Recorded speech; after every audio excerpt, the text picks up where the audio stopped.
Doctor आता PCOD आहे तर गाठ आहे ओव्हरीमध्ये, तर कॅन्सर तर होणार नाही ना?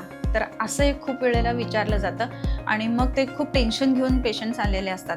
तर PCOD ही त्या मानाने असणारी खूप कॉमन गोष्ट आहे आणि त्याचं कन्व्हर्जन ओव्हेरियन कॅन्सरमध्ये असं फार क्वचितच बघायला मिळतं, रात्र बघायला नाही मिळत.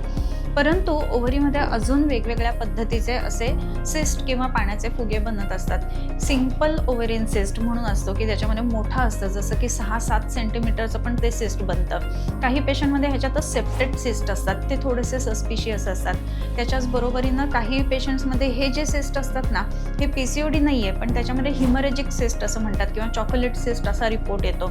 तो एक जो असतो तो एकदम क्रिटिकली आपल्याला बघावा लागतो. शिवाय त्याच्याबरोबर एक डर्मॉइड सिस्ट नावाचं सिस्ट असतं, तर त्याच्यामध्ये इव्हन तिन्ही जर्मिनल लेयर्स असल्यामुळं काय होतं, काही वेळेला अशा सिस्टमध्ये दात किंवा केस ह्या सुद्धा गोष्टी आपल्याला त्याच्यामध्ये दिसत असतात. सो डर्मॉइड सिस्ट रेअरली सापडतं, पण असेही काही पेशंट आपल्याकडे आहेत. म्हणून लवकरात लवकर डॉक्टरांशी कन्सल्ट करावं. आपलं सिस्ट जे आहे ते कोणत्या पद्धतीचं आहे ते जाणून घ्यायला पाहिजे आणि अकॉर्डिंग टू दॅट आपण चिकित्सा घ्यायला पाहिजे. तर ह्या सगळ्या बऱ्याच गोष्टी असतात, तर ते फक्त PCOD आहे म्हणून दुर्लक्ष करायला पाहिजे असं नाही केलं पाहिजे.